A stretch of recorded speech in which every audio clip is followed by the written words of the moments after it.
సీతమ్మతోటి రామచంద్రమూర్తితోటి అరణ్యవాసంలో ప్రారంభంలో వెళ్ళి వెనక్కొచ్చి కౌసల్యాదేవితో మాట్లాడుతూ ఒక మాట అంటాడు.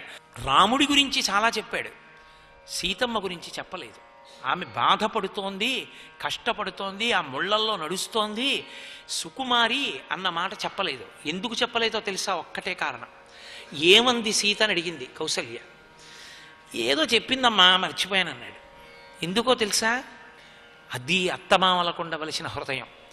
రాముడు బాధపడుతున్నాడన్న తట్టుకుంటారు కౌసల్య దశరథుడు. కొడుకు ధర్మమూర్తి, క్షాత్రమున్నవాడు, కష్టాన్ని ఓరుస్తాడు. ఎక్కడి నుంచో నా ఇంటికి వచ్చిన పిల్ల కోడలుగా, ఏమి కర్మ అంత కష్టపడవలసిన అవసరం? నా మాట కోసం, నేనిచ్చిన వరం కోసం అంత కష్టపడి వెళ్ళిపోయింది ఆ కోడలు. దశరథుడు తట్టుకోలేడు, అత్తగారు కౌసల్య తట్టుకోలేదు. అది అత్తమావలంటే అలా బ్రతకాలి. అందుకే సుమంతుడు చెప్పలేదు. చెప్తే కౌసల్య గుండె బద్దలైపోతుందని తెలుసు. ఆయన అన్నాడు, ఏదో చెప్పింది, నాకు గుర్తు లేదు. గుర్తు లేదని చెప్పి, పోని మా కోడలు ఎలా ఉంది అడవిలో అని అడిగింది. బాలేన రమతే సీత బాలచంద్ర నిభానన రామా రామే హ్యదీనాత్మ విజనేపి వనేసతి అన్నాడు. ఎలా ఆడుకుంటోందో తెలుసా నీ కోడలు సీతమ్మ? బాలేన రమతే సీత బాలచంద్ర నిభానన.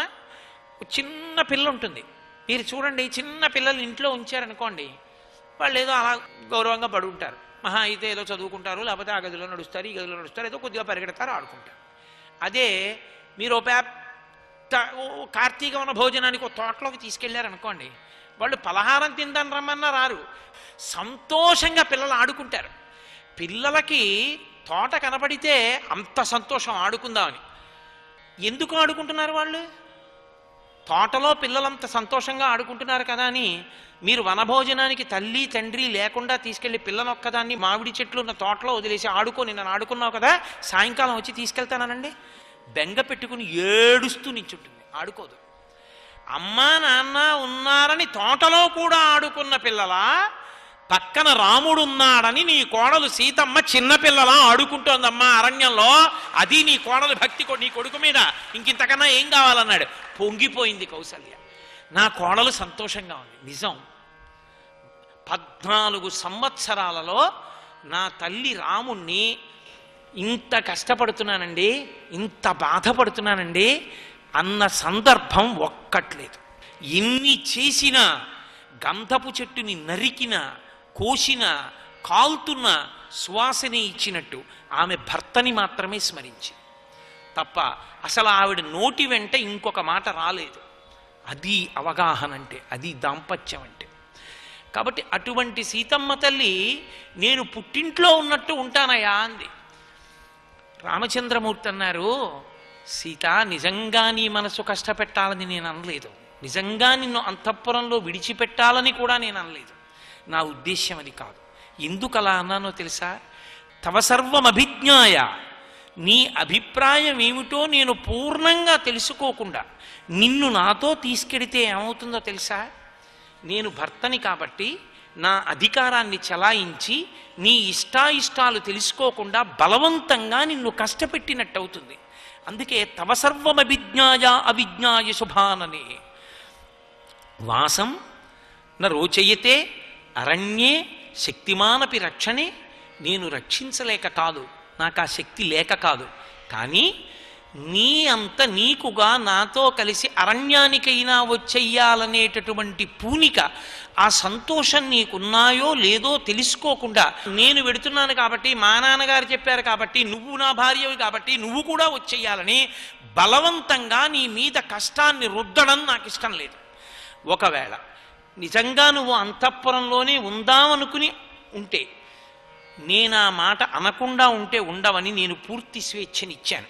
ఒకవేళ నువ్వు అంతఃపురంలో ఉండి ఉన్నా నేను ఇంకొకలా అనుకునేవాణ్ణి కాను. కానీ నీ వైదిక హృదయానికి, నీ భార్యాత్వానికి, నీకున్న అవగాహనకి నేను పొంగిపోతున్నాను. సీతాన, నేను చెప్తాను ఒక్క మాట, నిజంగా నువ్వు వింటావా? నేను నీతో చెప్తున్న ఈ స్పష్టమైన మాట అర్థం చేసుకో అని ఆయన అన్నాడు. యది సీతే న రోచతే స్వర్గోపి న రోచతే. ఓ సీత, నిజంగా నిన్ను విడిచిపెట్టినాడు, నేను నిన్ను విడిచి ఒక్కడిని స్వర్గలోకంలో సుఖాలు పొందడాన్ని కూడా ఇష్టపడినా. నాకు నా ప్రాణం కన్నా స్వర్గం కన్నా నువ్వే ఇష్టం. నువ్వు నా పక్కన ఉంటే నాకు అన్నీ ఉన్నట్టే, నువ్వు లేని నాడు నాకేదీ లేనట్టే. కాబట్టి మనం కలిసి సంతోషంగా అరణ్యవాసానికి ఎడదాం పద. ఎంత సంతోషంగా వెళ్ళిపోయిందో రామచంద్రమూర్తితో. ఆ వెళ్ళిపోయేటప్పుడు కౌసల్యాదేవి ఆర్తి, బాధ. మరి పాపం కొడుకు కోడలు అరణ్యవాసానికి వెళ్ళిపోతున్నారు. ఆవిడ సీతమ్మ తల్లి చేతులు పట్టుకుని ఒక మాట అంది. అమ్మా, సాధారణంగా లోకంలో ఉన్న స్త్రీలు భర్త విపరీత కష్టంలోకి వెళ్ళిపోతే మీరు చేసుకున్నదేను, ఎందుకు అలా చేశారు, మీరు ఎందుకు వినాలి, అలా దెప్పి పొడుస్తారమ్మా, మనసు కష్టపెడతారమ్మా. నా కొడుకు ఇప్పటికే కుంగిపోయాడు, చాలా కష్టంలో ఉన్నాడు, అరణ్యవాసానికి ఎడుతున్నాడు, నా కుమారుడి మనసు కష్టపెట్టకేం తల్లి అంది. అంటే ఆవిడంది సీతమ్మ తల్లి, అమ్మా నేను కష్టపెట్టను. ఎందుకు కష్టపెట్టనో తెలుసా? నాకు భర్త అంటే ఏమిటో తెలుసమ్మా. అమితస్య హిదాతారం భర్తారం ఎన పూజయేత్ అందావిడ. అమ్మా నేను నా భర్తతో కలిసి ఎందుకు ఎడుతున్నానో తెలుసా? ఈ లోకంలో ఎంతమంది ఉండని, నాతో వాళ్ళకి ఏ అనుబంధం ఉండని, నన్ను అక్క అనని, చెల్లి అనని, వదినగారనని, తల్లి అనని, పిన్ని అనని, మరదలా అనని, లేకపోతే కూతురు అనని, కోడలనని, నాతో ఏ రకమైన అనుబంధాన్ని పెట్టుకున్న ఎవరు నాకిచ్చినదైనా మితమైనదే, అది అమితము కాదు, మితమును మాత్రమే ఇస్తారు. అమ్మా ఒక్క భర్త మాత్రం ఏమిస్తాడో తెలుసా? అమితస్య హిదాతారం భర్తారం కేన పూజయేత్. అమితముగా ఇచ్చేవాడు భర్త ఒక్కడే. నేను భర్త కాళ్ళు కడిగితే పరదైవానికి కాళ్ళు కడిగినట్టు. నేను ఎవడి కాళ్ళు కడిగితే నాకు ఆ పుణ్యం వస్తుందమ్మా? నా భర్తకు అన్నం పెడితే పరమేశ్వరుడికి అన్నం పెట్టినట్టు. ఎవడికి అన్నం పెడితే నాకు ఆ ఫలితం వస్తుందమ్మా? నా భర్త పుణ్యం చేస్తే సగభాగం నాకు వస్తుంది. ఎవడిస్తాడమ్మా నాకు అలా? తండ్రి చేసిన పుణ్యం వస్తుందా? మామగారు చేసిన పుణ్యం వస్తుందా? బావ చేసిన పుణ్యం వస్తుందా? మరిది చేసిన పుణ్యం వస్తుందా? భర్త చేసిన పుణ్యం ఒక్కటే సగం నాకు వస్తుంది. అమితస్య హిదాతారం, అమితంగా నాకు ఇచ్చేవాడు ఆయన ఒక్కడే. కాబట్టి అమ్మా అమితస్య హిదాతారం, లోకంలో భర్త ఇచ్చినన్ని ఇచ్చిన వాడెవరు? ఎవడు లేడు ఇంకా. అందుకని అటువంటి భర్తని ఏన పూజయేత్, పూజిస్తాను తప్ప అమ్మ ద్వేషిస్తే అంత పాపం రాదమ్మా నాకు. అంత పుణ్యం నాకు ఇస్తున్నవాడు, అంత అమితంగా ఇస్తున్నవాడు, అంత సుఖం ఇవ్వగలిగిన వాడు, అంత సంతోషం ఇవ్వగలిగిన వాడిని జీవితంలో ఎక్కడో ఒక్క చోట కష్టంలో ఉన్నాడని ఆయన్ని దెప్పి పొడిస్తే, ఆయన్ని నిగ్గతీస్తే, ఆయన మనసు బాధ పెడితే, శాంతి స్థానమైన నేనే అశాంతి కల్పిస్తే అమ్మా నా పాపానికి నిష్కృతి ఉంటుందా? నువ్వు చెప్పావని కాదమ్మా నేను సుఖపెట్టడం నా కర్తవ్యం కనుక. కాబట్టి అమ్మా నాకు తెలుసమ్మా, నేను అలా బాధ పెట్టను అంటూ ఆవిడంది. నా తంత్రే వాజ్యతే వీణ, నా చక్రో వర్తతే రథ, నాపతి సుఖమేదేత యస్యాదపి శతాత్మజ. అమ్మా లోకంలో అందరూ వీణ మోగుతోంది, వీణ మోగుతోంది అంటారు. వీణ కాదు మోగుతున్నది, వీణ తీగలు గోటి దెబ్బల చేత పెనగబడి మోగుతుంటాయి. వీణ మోగుతోందన్న గౌరవం వస్తుంది. నా తంత్రి వాజ్యతే వీణ, బయటికి వెళ్ళేవాడు, కష్టపడేవాడు, సంపాదించేవాడు, తీసుకొచ్చేవాడు, కీర్తి వహించినవాడు ఆయన. ఆయన భార్యని కనుక నాకు గొప్పతనం. అత్తవారింటికి ఎడుతున్నామంటారు, కానుకిచ్చేదంతా మామగారే. కాబట్టమ్మా నా తంత్రి వాజ్యతే వీణ, నా చక్రో వర్తతే రథ. రథచక్రములు నడిచి వెడుతుంటాయి.